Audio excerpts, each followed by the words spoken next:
head's not going to appear on the screen each time, but, well, thank you. I'm so delighted to be here. This is, We can move that over here if you feel it would be easier. well, Or the lectern, whatever you prefer. is everybody okay with me here? Yeah, I'm Okay, okay, because I'm fine. Sure. Delighted to be here and hear of all your various different backgrounds and experience. Challenger Gray, and I have been with Challenger now for 13 years. I'm the head of the DC office. Great company, kind of a quiet company. You may or may not have heard about us. We're privately held out of Chicago, and we have offices all over the U.S. There are people like me in all the major cities. And we have our own model for helping people in job search. And it's the same model we put in place in 1962. We've tweaked it along the way, obviously, because of social media and technology. But it works. And we're very well known in our business for having a model of very proactive engagement to help people find their next job. So I'm so happy to be part of this group because you're doing what you need to do. Be here. Networking is 80% of it. People find jobs, 80% of the jobs come through networking. So I applaud that you're here today and would encourage you to keep that going. So I want to talk a little bit about what you should expect. Now, these are coming, from my expectations with outplacement services. Is anybody here currently taking outplacement services from a vendor? You are? May I ask who? Morris. Oh, right, I know Tom. He's a good guy. Anybody else? So you're really on your own doing this search. I want to help you understand our approach and how you might incorporate some of what I'm going to share with you into your approach. And I'm glad to help. Also, best practices, what we see as industry leaders in the outplacement business. What helps people? What are the activities and that are most associated with landing the right job in a limited amount of time? So let me see if I can make this work. Okay. So our approach is to carefully assess each and every client so that we know everything there is to know about their background, their experience, their strengths, their weaknesses, their style, because we assign a coach to work with each individual. We feel that's so important to get the right connection. It's a little bit more, our approach is a little more like executive coaching. We want to make sure it's a good connection. Secondarily, we write all the resumes for our clients. We have resume writers on staff. And that's a very highly valued benefit because who wants to do their own resume? And so we work on the resume, we assign a coach, and from the point where we engage with the individual, we're with them every step of the way. We treat the employees, all of them, with dignity and respect, obviously. That goes without saying. And we provide each and every employee who comes through our services with unlimited job search leads and support throughout the duration of their program. And that varies depending on the customer. We are our coaches are all full-time Challenger employees. And what this means for you or for any one of our clients, we're invested in your landing in the right job in the least amount of time. And our coaches are incented that way. So we're kind of in your face. We know that it's important. I do not believe that technology is a substitute for the human element in this relationship. And Challenger has always, they're the only firm in the business that still has the human, that relies on the human connection. And that's very exciting for me. People are getting high quality positions. I'll show you some stats later, which are real stats that we gauge on a quarterly basis. And And for the companies that employ us, we enhance their reputation and their brand for being an organization that cares about their people. And that goes a long way as well. And of course, minimizing complaints and third-party activity. If you're helping people, they tend to really warm up to the idea of, even though my position's been eliminated or whatever the issue, my employer is at least helping me to the next stage. So these are just some outlets that we're very heavily involved with. Our CEO, John Challenger, who we're family-owned business, by the way, is very actively involved with the, very responsive to the media. So they look at John and as our firm as the thought leader on employment issues. So now that you know us, you'll probably see us frequently. Methodology. Each client is unique. We take each person and really delve into who they are personally and professionally. That gets back to matching the coach. We meet for at least a full day or 2 days with each and every client, person to person. Okay, so it's 8 hours or 16 hours, one-on-one, working through the process of understanding their goals and objectives, vis-a-vis their background, the self-assessment, which we have them complete, and then we give them that coaching, that full day of coaching or 2 days, and it's very rigorous. It involves finalizing the resume, finalizing the LinkedIn profile, talking about social media, and training on interview skills, which is, I think, one of the most, highly valued of all of the services in that day. But it's very rigorous, very rigorous. And at the end of the day, you have a marketing plan, a self-marketing plan to work with your coach on implementing. Now, after that coaching day, we're proactively involved every week. We set scheduled meetings with each and every client. Those meetings are typically by phone. But we tell all of our clients, we're here for you 24/7, and we mean it. And I tell all my clients, use us, push on us, because we're going to push on you. This is serious. This is about your future. So if you get an interview lined up, call us.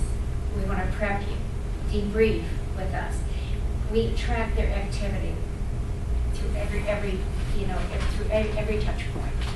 And at the end of the day, when it comes time to evaluate offers and figure out which is the right job to consider accepting, then we can very intentionally push them to the right decision and help them negotiate a great package. So unlimited coaching and the technology support, we'll get to it later. We have a lot to talk about here as well. So I'm sorry, I missed that other one. Forgive me. So backgrounds of our coaches. They're amazing coaches. All have at least a 4-year college degree, and most have advanced degrees. We look for people who not only have, the discipline and the right cultural fit, but that they care about people and that they have people skills, because this is a very personal relationship, and so we want the people who are very well-rounded and adapt easily to different personalities. And then the majority of our coaches come from business. Some are from HR, some from sociology and psychology. Many of them have run their own businesses. So this is business to business coaching. It is not therapy. So these people really know, and they're trained very rigorously. Not sure how to go about it. I'm going to hit escape on keyboard.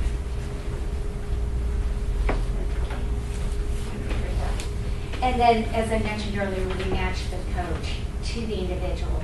We probably have about 350 coaches presently, and they're all at different levels. We do a lot of work at the C-suite level, and senior VP, CFO, COO. In fact, that's where we really got our reputation, because those people need more help than an entry-level individual. People like you. I mean, you're very experienced. you need an experienced coach who understands, who gets you, who's been out there, who understands what your needs are. Excuse me, Karen, can I ask a question about coaches and matching and so forth? Because many of our participants, and I'm sure some folks who are here today, work with coaches themselves, one-on-one. Good experiences and otherwise.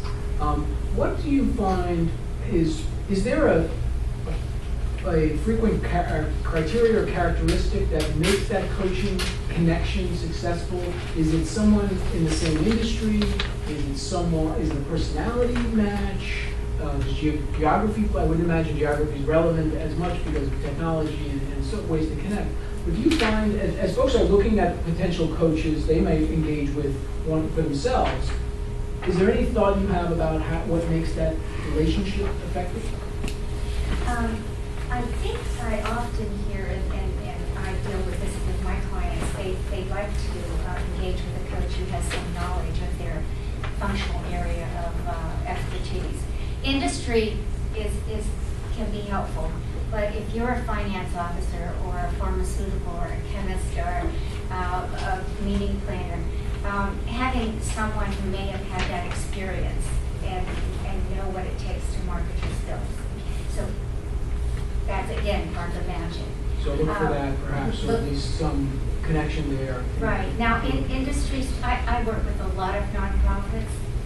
We work with every industry that's out there, so believe me, there's nothing we haven't seen.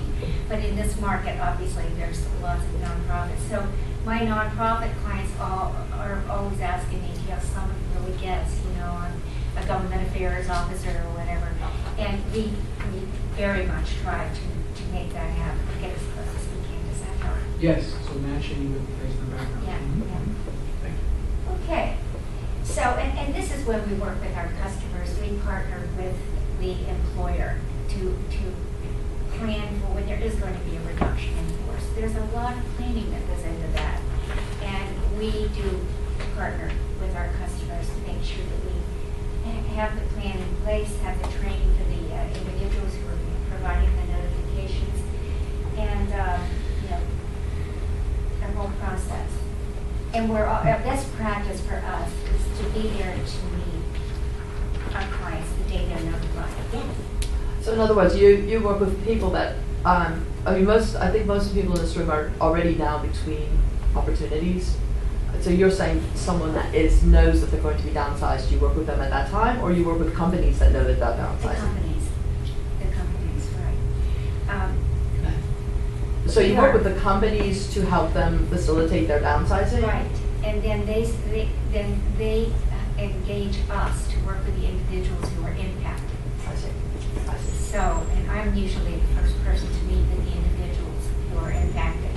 So, and I've been through this twice, so I get where you guys are going, and we'll talk more about that in a minute, but that's true.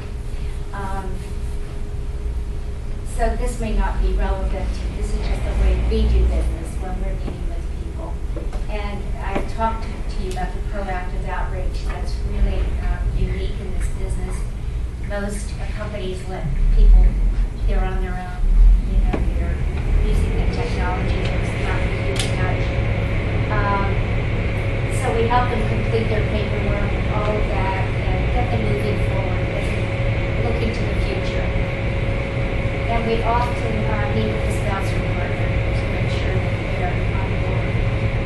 So we write the resume, we develop a job search marketing plan with the individual, we develop interview planning and preparation and training. And the networking is the best practice. What you're doing today, out networking with people, identifying jobs, and landing the interview and then the offer negotiations. What's the term interview? I think that should be proactively. Okay. We really strive for each client to get prepared, get their stories together, and we help them prepare their whole script so they're planful when they interview. I understand. So many interviews go south because people are not prepared when they go in to present themselves. So we work on that. And then we do help with evaluating offers and then negotiations, which is really key, and the onboarding piece. So these are just other of most of the tools that we present to our clients. Yes. Just a quick question on the interviews. Aren't some interviews just based on like filling the quota? As in other words, they're already predetermined who they're taking. They just have to do this because they have to meet the federal job requirements. So how can you tell? Are you with the government? Rich? I'm a contractor. Oh, you're contractor. Yeah. Well, I would say in this current climate, Yeah. there are many, many jobs, and these are serious jobs that the companies want to fill. Correct. So I'm going to say that 75% of them Yeah. are serious interviews. There's always those few that are, so we call them wired, you know. I'm just trying to understand, like, if the interview didn't go well, how would I know if it went well because, or if it didn't go well because I messed up, or because they've already made up their mind?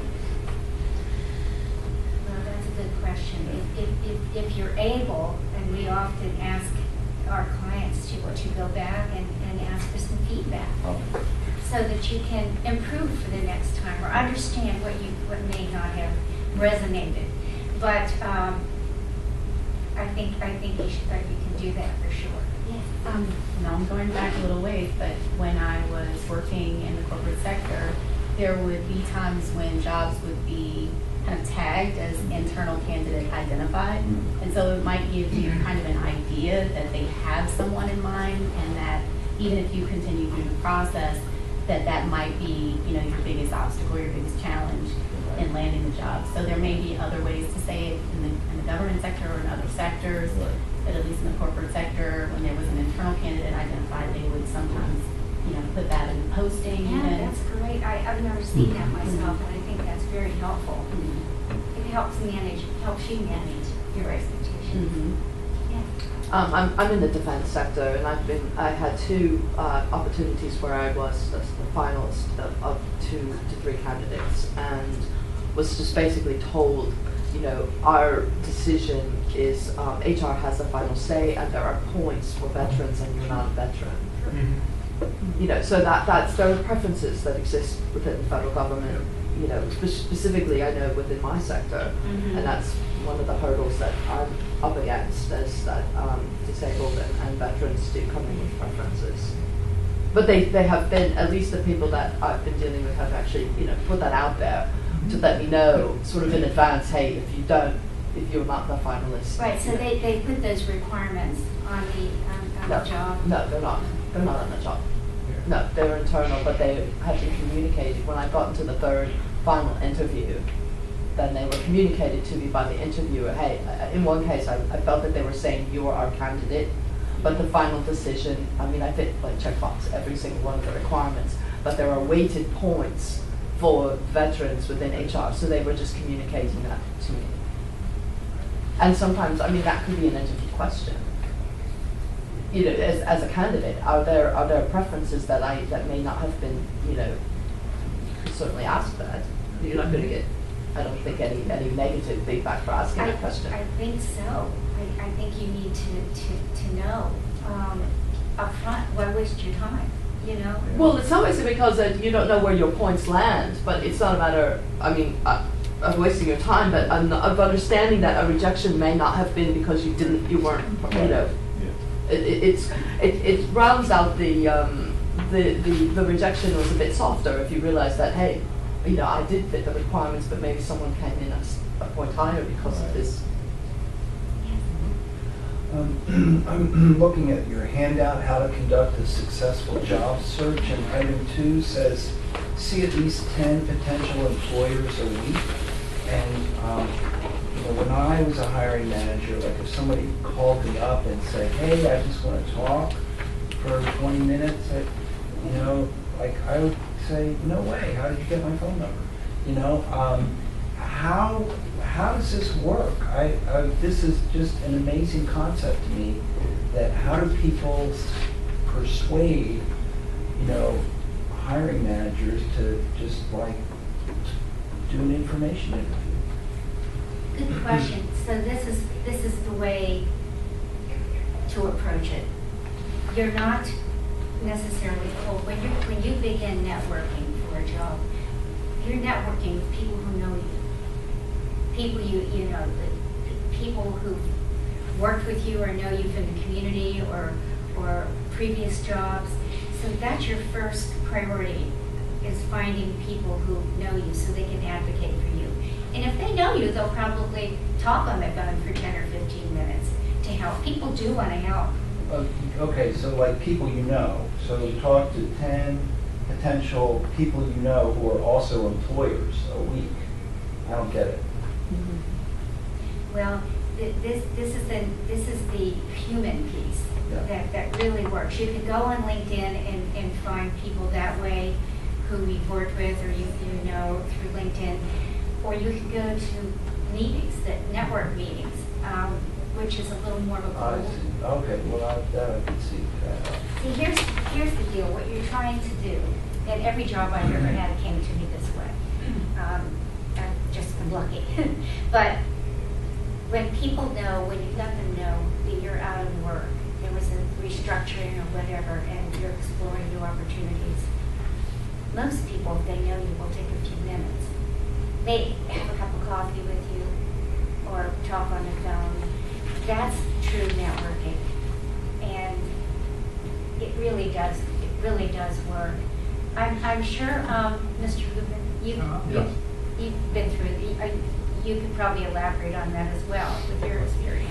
Right, well, with informational interviewing, yes, I mean, building a network. But I'd like to actually go back to his question about rejection, if I could for a moment. As a headhunter, if a company did not hire my candidate, of course, I would call the company and debrief the company. Why did the person not get the offer? And find out, in so doing, I would find out about the person's strengths and weaknesses. And also ask the kicker question, where else do you think this person might be, good with their skills, etc. So I build that rapport. So what I do, and then as an employment manager, if a person called me, a candidate called me that I did not make an offer to and wanted some feedback, I'd be more than happy to give that feedback to help that individual. Obviously, they have the skills. That's why, they were invited in for an interview, so there was a reason to talk with them, but maybe somebody else, had more specific skills and was good for that job. But the kicker question, if you get back to the individual that you have the relationship with in the company that did not make the offer, the question to ask is, who else, should I talk to that can utilize my skills and abilities, okay? So you're building that network, okay? Then you can actually call these people, possibly, develop the informational interviews, and say that you were referred by a certain person, that they may know, etc. So it makes it easier to start networking into informational interviews. I mean, it's a whole process. But again, what you said earlier, 80% of all jobs, are secured through networking. And the technique that I just explained a little bit actually allows you to find the hidden job market. And if you can get into the hidden job market, then you eliminate all the competition. So it's really a process of developing your resources. Don't be afraid to talk to people and network, and therefore develop informational interviews. Long process. Karen, one other thing I'd like to add, Will, I think this might have been, stop me if this is not what you're referring to. How do you get those 10 meetings or those 10 phone calls? And what we often talk about, we've had several speakers who present on informational interviews in the past, that it's really not, the key thing is that it's not about approaching someone and asking for a job. It's absolutely not that. You are approaching someone from the standpoint of trying to learn more about their world, the field, the industry, the profession that they're involved in. It's a little bit of flattery. You outreach and you indicate that you understand this person's an expert. You're looking to make a transition or perhaps learn more about that world. And does it result in a yes the first time? No, not usually. But it's a way to start a conversation and just indicate that you're looking to learn more and perhaps leverage or access their expertise. Again, it's a little bit of flattery, but we found that that's a better approach and really a feasible approach, because it's not really about the a job. It's about expressing your interest in learning more about that particular field. More often than not, folks are willing to take a few minutes on their schedule, of course, and not necessarily the time frame that you might want, to talk about that and how they got to where they are, what they see as kind of their 360 view of the field, and what's happening. So with patience, I think you can build a prospect list to fill that out and get closer to the metrics and the targets that we've been talking about in terms of contacts and conversations that you want to have on a regular basis. I have a question for you, Miss. Do you see people one-on-one? And what I mean when I say it's unemployed, not people that have jobs or they're with an agency, because some of the things that has not been addressed, okay, some of these employers, I know some of them hire internally, but there's a lot of discrimination, such as age discrimination, okay? A barrier. Not being bilingual. No college degree. And as you know, a lot of competition. So the way people used to get jobs, it ain't like that anymore. It's really hard. And you can't see people. People don't want to see you unless you have an interview. So how are you going to see 10 people a week? You can't see people. If they're interested, they will call you for an interview. You can't just walk up anymore and see people and hand people a resume. It don't work like that anymore. So you're saying about how you get jobs. It's not like that. Easy to do. Right. It's like So you Henry cannot said. see 10 employees a week. Well, this is really underscoring the fact that looking for a job is a full-time job. Right, exactly. And there's a Yeah. lot of discrimination, like I mentioned out here, especially age discrimination. Oh, I'm very much aware of that. But I will tell you, there are companies, some small, medium-sized companies who really are looking for people. So do you deal with people one-on-one that's unemployed? If they're in our program, I do. I meet with them one-on-one through Challenger. Absolutely. When you say in our program, you talking about the 40 plus? No, through her company. Oh. We have a number of coaches, and I'd be happy to talk to you later offline about opportunities to talk with some of our coaches who've been speakers here at 40 Plus before, who do work with folks individually, and even will have a shorter complimentary consultation with you to understand I where you appreciate are. that. But I just want to bring up some of the stuff that people Oh, neglect to bring up, the barriers of Absolutely. people finding a job. And Yes. age discrimination is one of them. Well, I think it's really important to have forums like this. This is my first time here, but also other affinity groups that you can connect with. And, that this could open the door for you to connect with a hiring manager or someone who you could have an informational interview with. So the more, times you do meetups or you do networking events, those could maybe, be counted in that 10 number. But I think affinity groups are really important. Yeah, because everybody don't have support. Right. Everybody don't have support. Absolutely. I have a question, please. I was looking at your salary negotiations as well, and I'm presently finishing an application today. The job seems really fabulous. The company has the reputation of hiring young kids right out of college, like young, bright kids. So one of the questions, I believe this is mandatory on the electronic form, is desired salary level. So, I think in some cases you can say, willing to negotiate, or, toss the ball back to them. But I just have this fear that if I put what I was making last, I would just be eliminated outright. And that is a valid question, and we get that all the time. And our view is, if there's some way, here's kind of where the networking comes in again too. If you can get in the hidden job market, before and talk to the hiring people and impress them before they ask that question, it sometimes isn't an issue. But on a form, it is. We suggest if you can not put a number in there, and most of the online applications want a number, so they'll boot you out, right? If you could put market rate. Yeah, it's a good. yeah, I'm sorry. Market rate. Market rate? Yeah, market rate, anything like that. Because what you want to do is to be able to negotiate, once they've decided they want you, negotiate to an agreeable salary for you. But if you're out of their budget, you could be bounced out. I've seen that happen a lot. I have another question, and this has happened to me a couple times. I frankly find, I was laid off 9 years ago, and there's so many job lists out there. It reminds me of, I don't do this, I'm happily married for a long time, but like Tinder or these websites. I'll have a plan for the day, and then boom, you just get jobs thrown at you all the time. And so then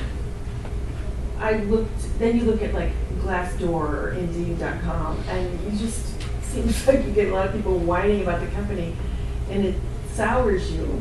I mean, people say positive things as well, but it kind of sours you about the whole company when people are whining about micromanagers or lack of promotion or crummy salaries or siloed organizations that fight within intramural warfare type thing. What is your view of those sites? I don't know Tinder. Tinder is just a dating app. I compared it to a dating app. Okay. Because it's just Glassdoor. These are personal, messages that are usually anonymous, of course. Sure. I don't usually put too much to it. I don't read in. I'd rather do my own research, quite frankly. And so I don't put a whole lot into Glassdoor, especially some rants against the company and personalities. I don't know. Anybody else want to comment on that? Generally, the people that want to post are the people that are unhappy. They're Happy unhappy, people don't right? post. It's just one Actually, I've done a lot of Glassdoor research, and I'm surprised how many people will say that there's a number of people there you can look at a review and say, this is a well thought out response. And those are the ones I consider. Some of the rants even they're giving you specific reasons that aren't just personal, that I find very helpful. And I also they will give you a trend graph of their averages, and if they started out fairly high and they're on their way down, I consider that a warning sign that, okay, these might be unreasonable rants, but we're getting more and more of these unreasonable rants. So I kind of use it that way. So I do find a value. I mean, you do have to look at it with, can I trust this individual as you read each one? But I think if you do that way, you can get some good information out of that. I think also the information on corporate culture. I mean, personality conflicts with bosses, or things like that might not be as useful as, like you were saying, a siloed organization or some sort of characteristic of the global company. It might be informative, and you might be able to look at that across different responses. But yeah, That's personality definitely conflicts. useful. Yeah, it's hard to say. The one-on-one personality conflicts that doesn't speak to the organization as clearly. Exactly. I agree. Someone had their hand up over here, and Yes. I didn't. Yeah. Yes? Hi, Fred. Yeah, it's just kind of clarify about the salary. When you're filling out a form, and they ask what salary do you want. So you said market rate. In all cases, unless of course it's a form which demands unless the field on the electronic form demands a number. Sometimes in that situation, we just want to accept a word. So otherwise, put market rate and do that. If you can get away with it. Okay. I mean, you don't want to put a number in there, or you could put maybe a range, but these are system defects, but that's why you want to try to get into the organization or to learn more about the company and have them meet you. so they like you, they want to hire you, then you can negotiate, okay? It's a little tricky, but you can do it. I can give you some, in that handout that I gave you, I think, how to launch a successful job search. Look towards the back. I think there are some paragraphs on that subject too. But yes. I've had a lot of coaching around this issue, and I've always been told, and it's what's worked for me, is always ask for what you were worth. And that doesn't mean that you won't accept something else, but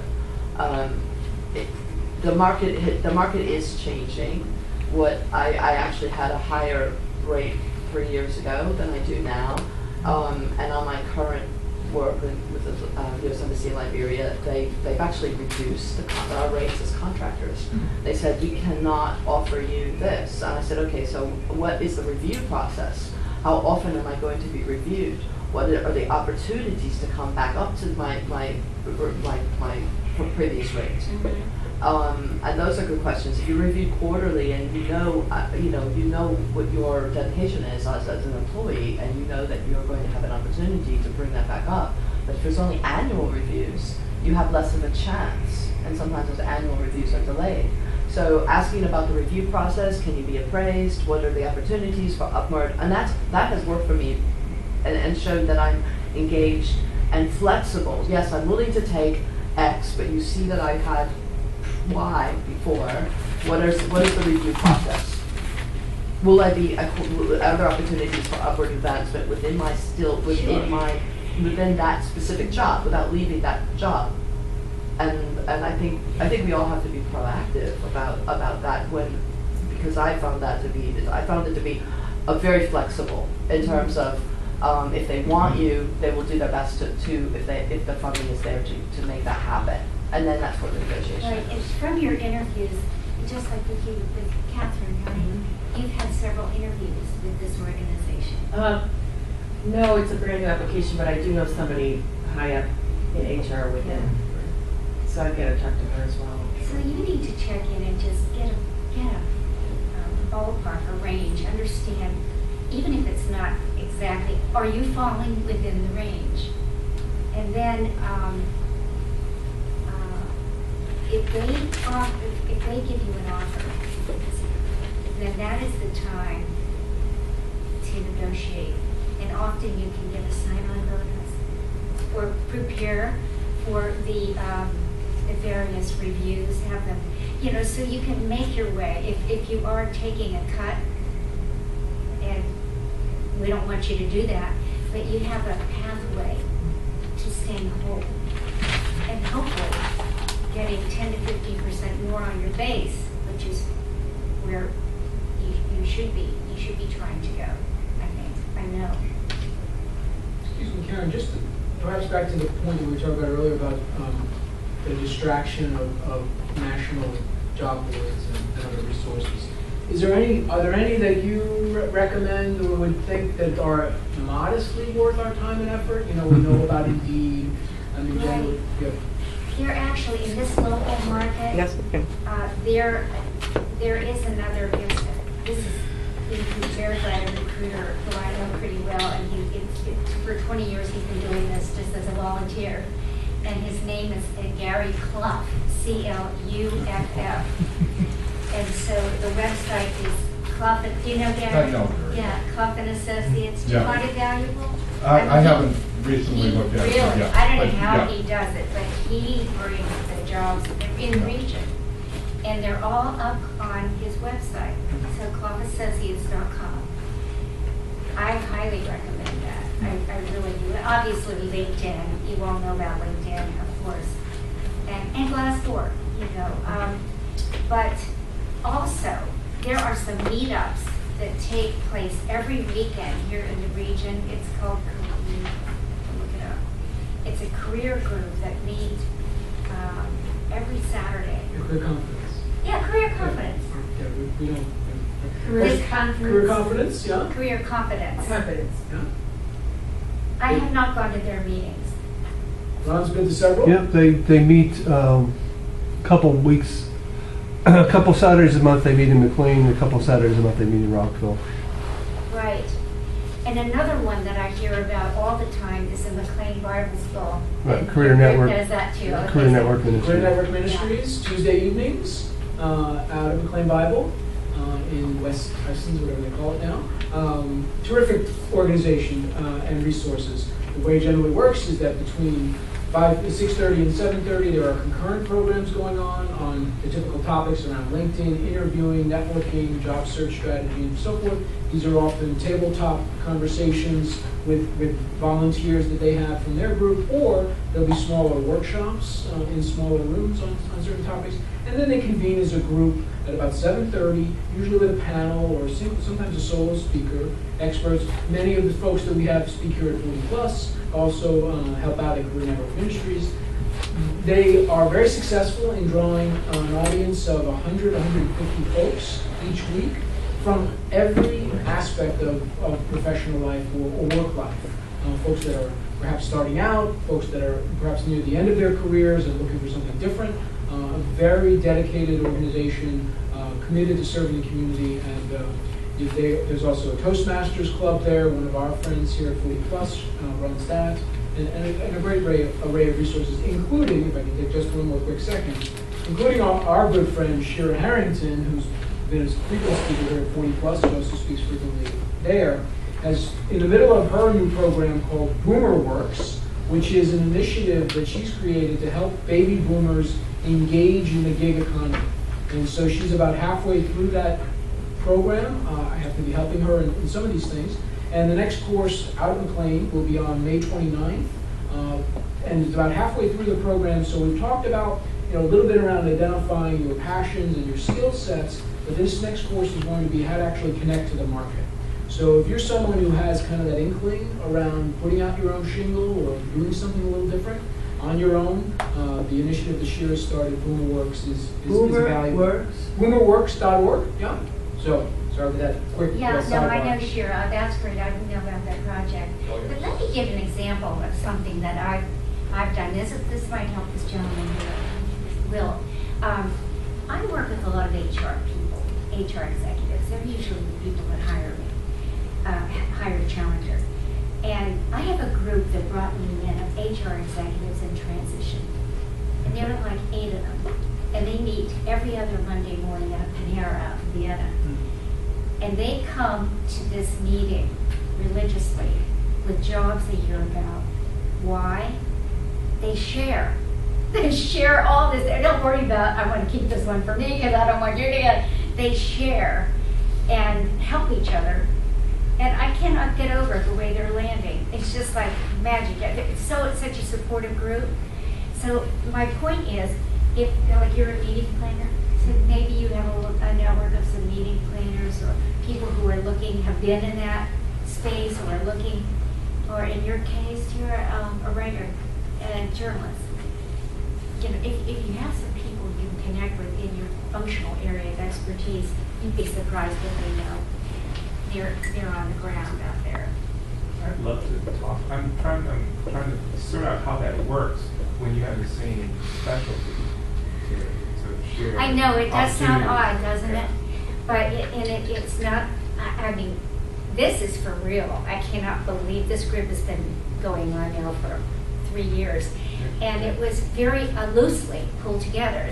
There's no formality to it. People just come, they get a cup of coffee, stay for 2 hours, share where they are in terms of interviews and their frustrations. And it really is tremendously supportive. So 3 years and they're all still looking? No. It continues. People come and go. Oh, okay. They're landing. Oh my God, they're landing. But it's because they're helping one another. The person who deserves the job will get the job. You know what I mean? I think you have to kind of look at it that way. And I can see how they could also help to each other. They're feeding from the same trough too, so it's really strange. I'd love to see it work. See how it works. Right? Well, I think many industries are changing too, like the defense, professional services, government contractors. 25 years ago, I started a group with a friend of mine who was an HR person. They wouldn't talk to one another 25 years ago. Are you kidding me? Find out what jobs are available. They were worried about stealing. One stealing from the other, and the clearance issue, and the salary, everything was under the cone. Now they're all talking across, they meet every month. That's another group. But these groups, What is that one, the defense one that meets every month? HR Consortium. It's a largely talent management and HR related, but it's representative of the entire region. And I know the executive director over there, so I could introduce you. But it really, it's networking on very different levels, on multiple levels. But getting out and talking to people, and you may not get 10 in a week, but many people tell me they're surprised how many LinkedIn responses they get when they go that route, in mail. So I did want to show you this, because these are real numbers. This is our process. Again, I think I've reviewed that enough with you. These are our stats from first quarter 2018. And you can see how we've broken them out by general salary. These are medians, okay, for people coming through our programs. But on average, it's taking all clients about 3 months to land. Under 100, you can see all the various data points there. A little more time, the more highly compensated one is, and when you get up to VP, SVP, C levels. So these are medians, but take a look. I'm going to use this little green. This is the number I like to point out. Can everyone see it? Mm-hmm. Right along here. These are real numbers. Challenger tracks. People are winning jobs that are equal or better. And you have to keep that in mind. You really need to strive to do all the right things and make the impression and to get the interview right, so you too can get an equal or better job. You're growing your careers. If you were retired and maybe you didn't, care about growing your career, but just being engaged, that might be different. But these are real numbers, and I wanted to share those with you. And I did go over it, but we, like most companies, have a very robust technology suite, which includes Hoovers and B&B as search engines. We have all of that, but it's not a substitute for the coaches. So that's that piece. I love this conversation, and I am happy to stay and talk more, because these are the questions I get every day of my life. And I love my job, so I'm really lucky. Karen, if we think about the search effort as a pie chart, right, of activities, and there's online work, there's networking, there's informational interviews, how do you talk about, with the folks you work with, how do you talk about allocating their effort? Where do you suggest they put the majority of their time, or how do they balance, all of the other competing? We heard about competing emails, and getting distracted by things that can take you off into different directions. What do you recommend to folks? Well, the goal is to get interviews. Okay. And so to get to that goal, you have to back into it, with the networking, but strategic networking. I mean, we all we have a limited amount of time. Take some real thought to hunker down and think, who could be a valuable asset to resource to me as I am networking? Who's connected? Who could advocate for you? That's the key. That's how you get one lead and then to the next lead. And then also you need to be very strategic in your job leads and applications. Applying for jobs is not a good way to go. You can do it. A lot of people sit behind their computers and that's all they do. And those are my least successful clients.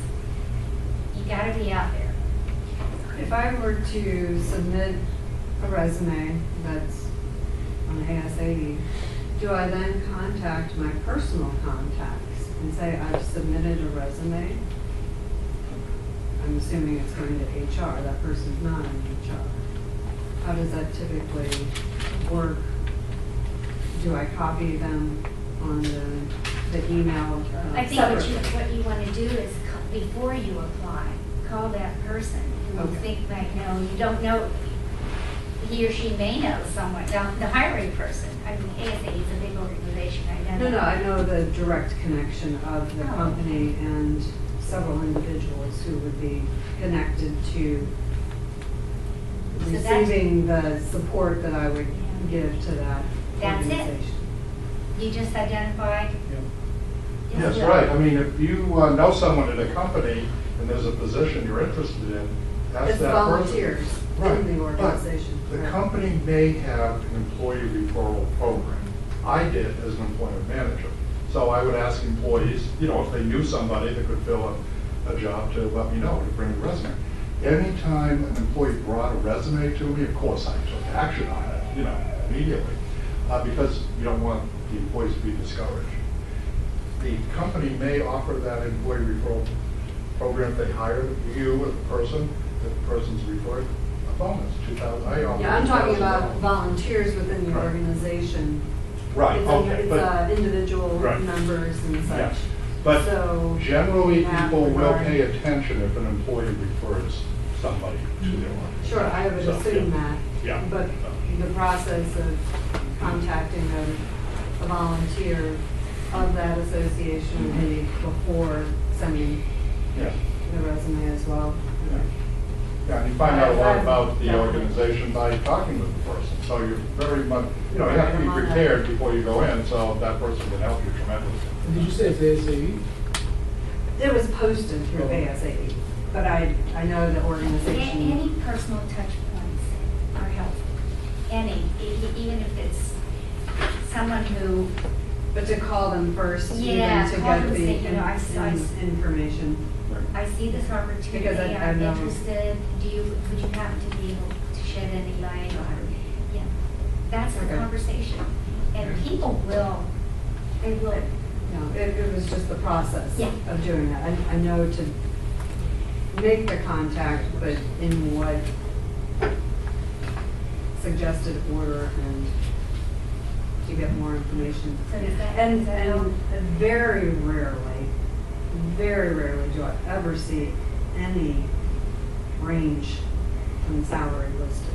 There is typically no range listed.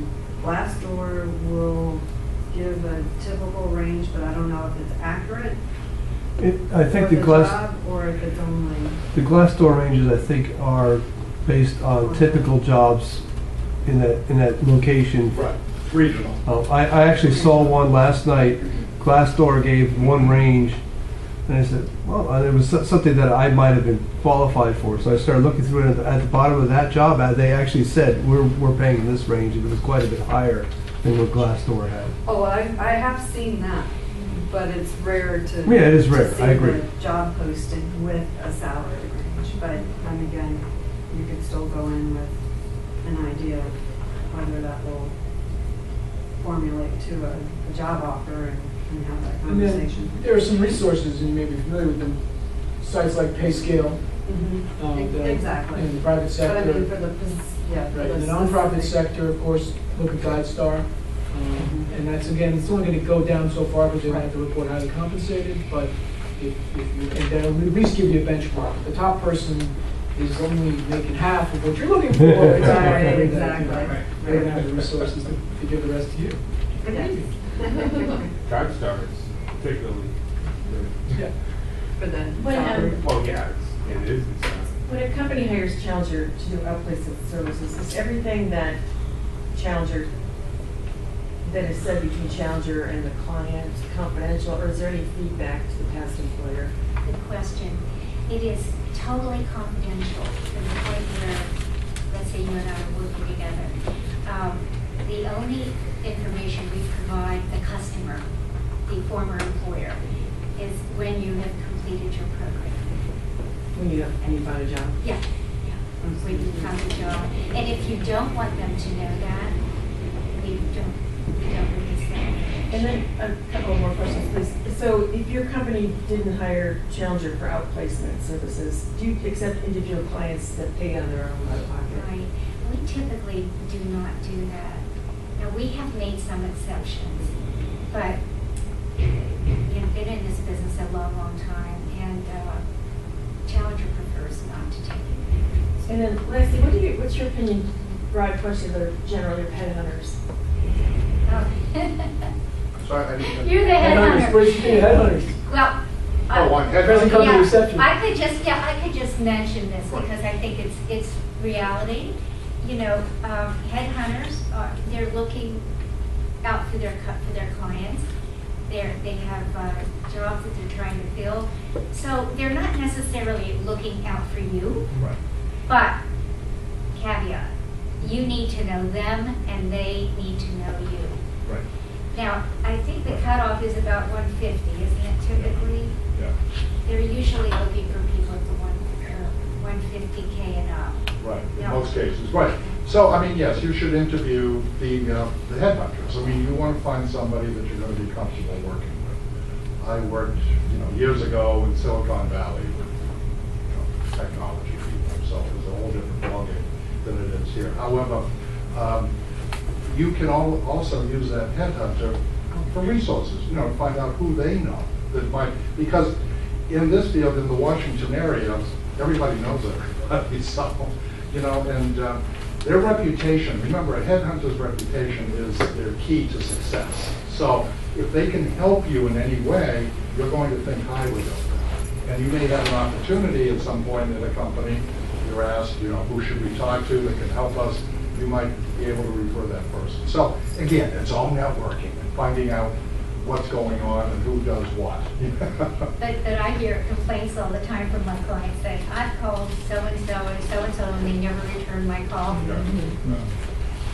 Well, they don't. I mean, I bet you do. Well, yeah, I mean, again, it's But they're making those busy, they're connections. chasing, Yeah. they're chasing the business, Yeah. and they're looking for, I mean, if you're the right fit for one of the organizations they're vetting candidates for, then they'll be all over you. Right. So. Karen, can you talk a little bit about, if folks are not familiar with the difference between retained and contingent recruiters? Right, actually, that might be a better one for you. Right, yeah, well, a retained If you search. don't mind my Yeah. pivoting. Right, a company will hire an organization or a couple of headhunters to specifically resource people that they're looking for.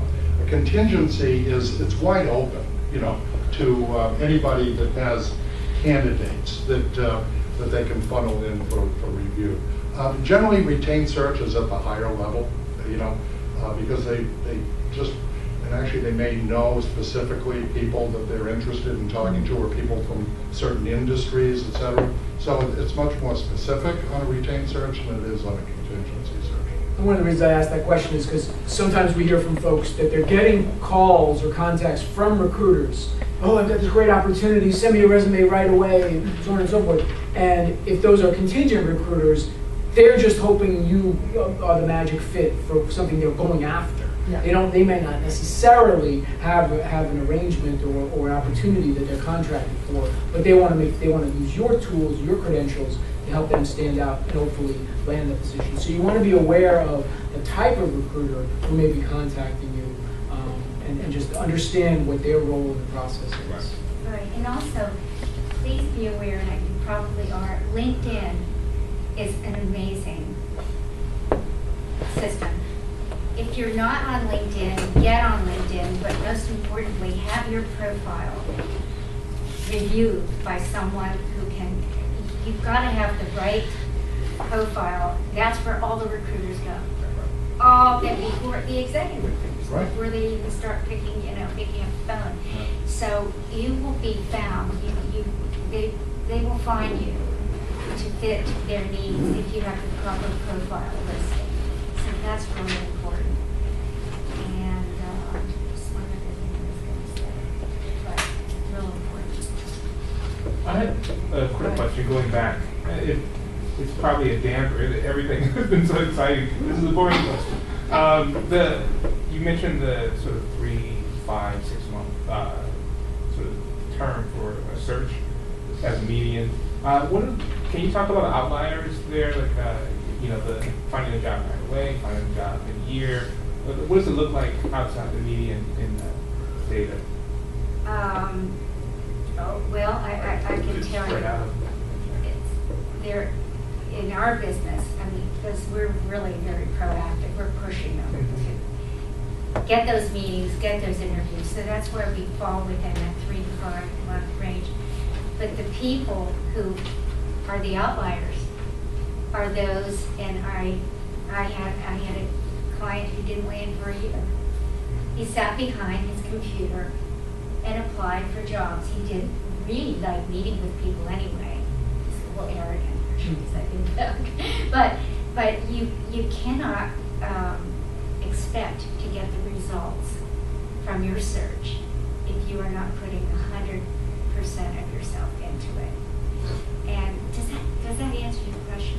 I'm not sure I answered. Yeah, it's more useful. I was asking about the data, but what's going on behind the data is actually more interesting. I have an answer to that. If it's okay. Oh, good. I mean, I've been going to, so I've been under contract, which ends in a few days. So, but in the meantime, I've been going to recruitment fairs for my sector, which is defense sector. And what people, and I'm sure there's recruitment fairs for all of the different specific sectors. And what people say at the booths are, we just got this contract, it's $100 million, we are hiring now. And people are not sending their high-level execs to recruitment fairs and wasting the HR people's time if they don't have posts. And so, I mean, not all of, so I was under contract, I couldn't move when they wanted me to move. I don't mean physically move, but I couldn't start. Right, but there are immediate opportunities, and I think that's why these people come to recruitment fairs. And I know for friends of mine in IT, the demand. I mean, these contracts drop. You apply for the RFP, the contract drops, and boom, we've got the money. We need people on board now. I mean, isn't that what you guys are finding as well? That's my I think in experience. some highly specialized areas, that's certainly true. You've mentioned two of the most highly specialized out there, defense and specialized IT. Yes. In other circumstances, in more generalized fields, whether it's nonprofits or other forms of information technology, not so much. I think there's still a bit of a lag, and we know the numbers game. Every opportunity at a level and beyond, you're going to have hundreds and hundreds of responses in the first 48 hours. So that's why all the things we've been talking about positioning yourself to stand out in how you express your credentials, express your experience, demonstrate your success is going to make a difference in helping you stand out. And the interview. Yeah, even in getting there. By the way, I was going to make mention that there is an interview app out there that we actually use with our clients. And let me see if I can find it. Whoops. It's called Interview Stream. Has anybody heard of it before? No. Online interview practice. It's on page 13 of the presentation.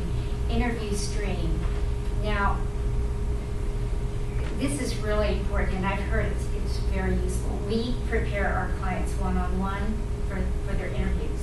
But what you want to do is get clarity on your key 5, 6, or 7 key accomplishments that really make you stand out. So that, and it takes some work. You really want to get this down and you want to practice it, but you want to have top of mind your key accomplishments when you're in an interview, so you're not fumbling around thinking, how do I answer that question? And do your research. Go to the 10K, to the board of directors, the leadership, learn everything you can be briefly. I've heard more companies say, I couldn't believe this person came in for an interview and they hadn't even looked at my website. I mean, it happens. It's really rather astonishing in this day and age. But, the social networking is just huge. Karen, is Challenge a great business work with employers in the process of helping those who are looking for employment, the same partnerships that they have under the contract to help those outplaced employees to find work within other companies in the network of your clients? I mean, is it, I'm guessing, I'm thinking of it in terms of like a full cycle, like is it a full cycle? Right, or like is it- sharing, right, Yeah. sharing job, because for those who are in our program, we have job leads that feed into all of our online goals. But let me understand, So, if I for have a example- networking group that I think relates to your functional area or your functional area, I'll include you in that group. But I don't have, the resources to do that. Okay. So for example, if I worked for GE and I was outplaced, by Consumer and Industrial back in the day, would you or would your organization have hiring managers or partnerships within Consumer and Industrial and GE for people who have been outplaced at Frito-Lay? Do you see? That is accessible, we do, but it's only accessible to people who have come through our programs. Sure, Right. yeah, okay. Yeah, that was, Yeah, we have all of that, but have to hold it closely for confidentiality. sure. You've got lots of great Last questions. question, yeah. Hi. Hi, two questions. The resume questions. If you graduated from college decades ago, do you believe in putting a year of your graduation? No, never. No. Sorry. That's like the obvious one. Yeah, no, I agree. Okay, thank you. And secondly, I was taught, put objective at first. And like one of my objectives, I say I could do like 8 different types of reporting, writing, editing. And I thought that said to the employer, hey, she's willing to do many different things, she wore many hats. But then some resume advisor told me, oh no, if you put your objective, that's just, you're sort of telling the employer, here's what I want to And do. here's where I'm going, here's where I see myself going. As opposed Yeah. to being more amenable to whatever the employer needs. Yeah, I think if you dilute that statement, it's very confusing for the prospective employer. You need to be very clear on where you want to take your career. But do you believe in stating an objective? Because this person said just take it off. Well, we call them summary statements, Uh-huh. and they're at the top of each and every resume we do. And I could send you some examples of that. Thank you. But- Use the word objective. Yeah. Now you're out of college. That's like the old newly minted college graduate has an objective. We're accomplished professionals. This is what we do. Right. This is what I often use. Kenneth, what's the frequency? This is your professional frequency. What do you do differently or perhaps better than most other people? And if you don't have the frequency, most people do are static. So it's not those 8 things you can do. It's the one thing that encapsulates, defines you as a professional. And it needs to be bold, strong, not long, maybe just one paragraph, but it needs to be crafted in a very impactful way. Right, and if you can do a cover letter, and, that will be accepted by the system, whatever, that's a great way for the hiring manager, should that person read the cover letter, understand what your accomplishments are and how you can be an asset to the company. That is the major thing you want the person reading your document to understand, how you can be an asset to the company.